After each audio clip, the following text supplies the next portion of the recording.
Welcome back to another episode of Uncovering Your Inner Power. I'm your host, Jill Ripley, and today we're talking about what happens to our identity and sense of purpose when the people we've spent years nurturing no longer need us in quite the same way. We often hear the term empty nest, and we picture the last child packing up the car and heading off to college while a mother stands in the driveway trying not to cry. And that certainly may be part of it, but this experience is so much broader than that. It can happen when our children move away, marry, become busy with their own families, or stop turning to us for every answer. It can also happen after a loss, when caregiving ends, when we retire, or whenever a once central role changes. And sometimes there's an unexpected question waiting for us in all that new space. What do I do with myself now? If you've spent years making sure everyone else was fed, supported, encouraged, and generally kept alive, that question can be surprisingly difficult. We become experts on what everyone else needs. Then when someone asks us what we want, our mind goes blank. So today, I want to talk about why this transition can feel so unsettling, why it doesn't mean there's anything wrong with us, and how we can begin reconnecting with the woman underneath all the roles we've played. Looking back, caregiving became a part of my identity long before motherhood. I had lived with my grandmother since I was 2 years old, and when her health declined around the time I was 11, I became her little helper and caregiver. I assisted with her home dialysis and even took her blood pressure. Responsibilities most children that age would never be expected to understand. Then, at 17, I became a mother. For most of my life, caring for others hasn't simply been something that I've done. It has shaped how I understood who I was. I grew into adulthood nurturing others with little opportunity to discover who I was apart from being needed. I think a lot of women can relate to that, even if they became mothers later. Once we begin nurturing a family, it's very easy for our own needs and interests to move further and further down the list. There is always something more important: a ride, an appointment, a meal, a problem to solve, or someone who needs our support. Even when our children are grown, many of us are still mentally keeping track of everyone. We can spend years saying, someday when things settle down, I'll make more time for myself. Then things finally do settle down, and we're not entirely sure what we're meant to do with all that time. That can be so disorienting because being needed gives us a sense of direction. We know our job, where our energy belongs, and whether we realize it or not, that we matter. Then the role changes. Our children solve their own problems, call less often, and create routines that don't always include us. That is normal and healthy, but it can still sting. We can be proud of the independent adults our children have become and still miss the days when we were more central to their lives. Those feelings don't cancel each other out. I also think it's important to say that the empty nest isn't always a literal empty house. Sometimes the house is full, but the roles have changed. Our children may live nearby, but need less involvement. Distance may enter a relationship. Loss may change a family.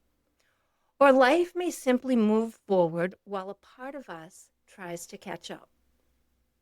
My experience of motherhood has changed many times over the years. Some of those changes were natural, and some were painful. I know what it's like to love someone deeply and also understand that I can't control the form that relationship takes. That has been one of the harder lessons of my life.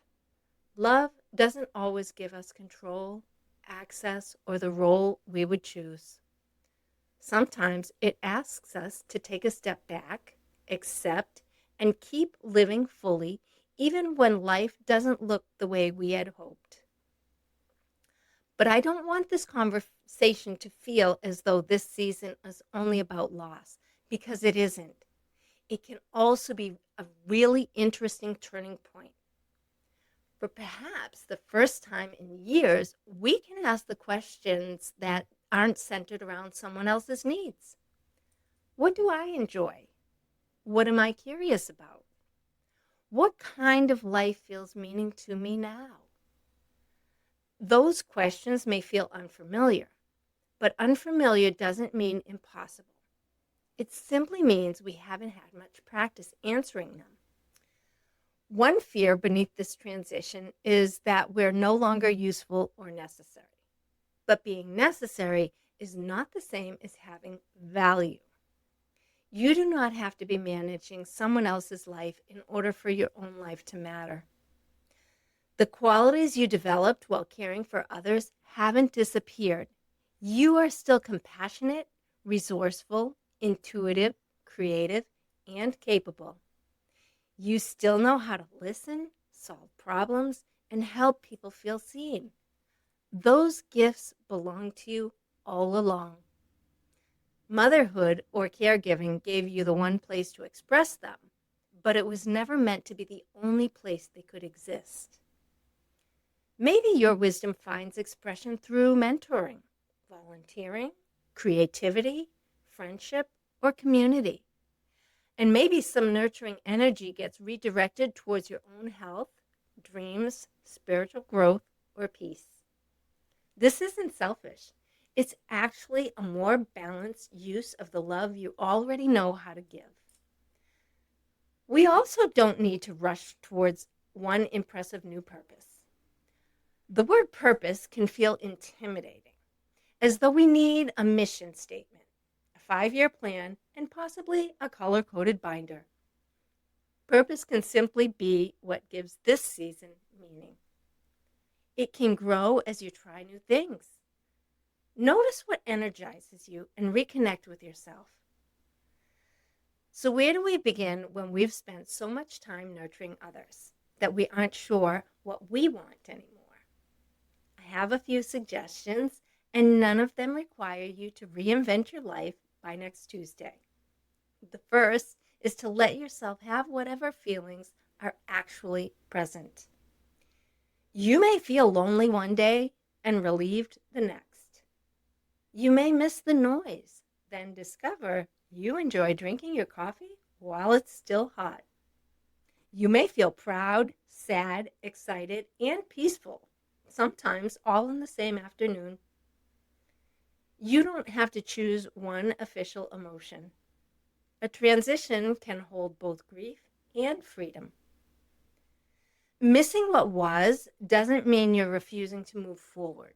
And enjoying freedom doesn't mean you love anyone any less. Begin asking yourself small questions rather than expecting one enormous answer. What music do I like when no one else is in the car? How do I want to spend my Saturday morning?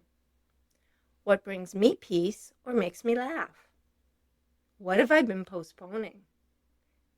You might even make a list called things I might enjoy. Not things you must accomplish. Not a new set of obligations. Just possibilities. Maybe it includes gardening, a class, travel, writing, strength training, meditation, nature, joining a group, or reading simply because it interests you. There are no wrong answers, and nothing on the list has to become your new identity. Now, this one can be uncomfortable. I'd like you to notice when you step in too quickly when your adult children or others have a problem. Sometimes we're helping. Other times we may be grasping for the familiar feeling of being necessary. I know I personally struggle with this one. Before offering advice, can we pause and ask, do they want my help Or do they simply want me to listen?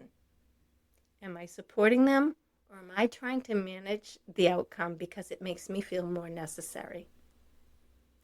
Letting people handle their own lives doesn't make us less loving. It allows the relationship to become more mutual. We can stay connected without always fixing something. And we can begin trusting that we are lovable for who we are, not only for what we do for everyone. Sometimes we put too much pressure on finding our new purpose that we become afraid to choose anything. Instead of asking, is this what I meant to do with the rest of my life? Ask, would I like to try this? If it feels aligned, take the class, attend the event, volunteer once, or start the project. If you don't enjoy it, you haven't failed, you've learned something.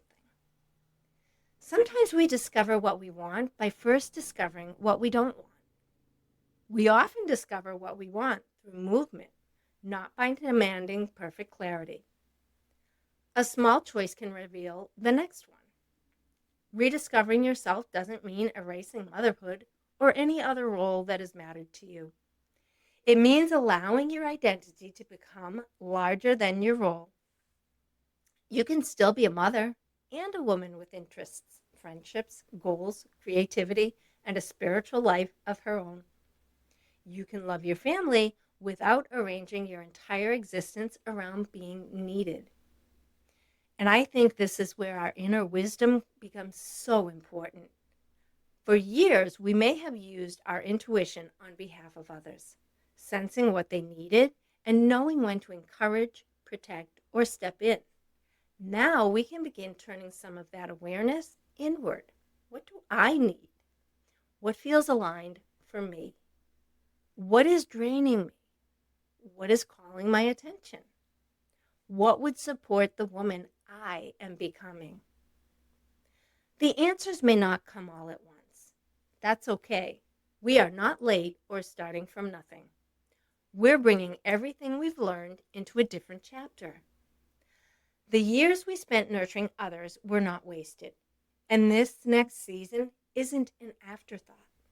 There is still so much life left available, with more freedom, more wisdom, and self-awareness than we had when we were younger.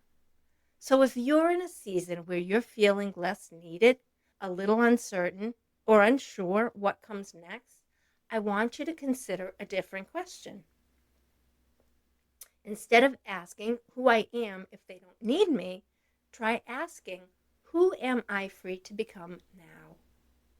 Not because you need to reject the woman you've been, but because there may be more of you waiting to be discovered. What would you like to explore simply because it interests you? How could you direct some nurturing energy towards yourself? What part of your identity may be ready to grow? You don't have to figure it all out today. You only need to become curious about yourself again. If this episode resonated, please share it with another woman navigating an empty nest or major life transition. Knowing we're not alone in asking these questions can make the journey easier. And if you haven't already, please like and subscribe to the show. You can also join my newsletter and connect with me on Instagram for more conversations about healing, growth, and learning to trust the wisdom within you. Until next time, keep healing, keep growing, and keep uncovering your inner power.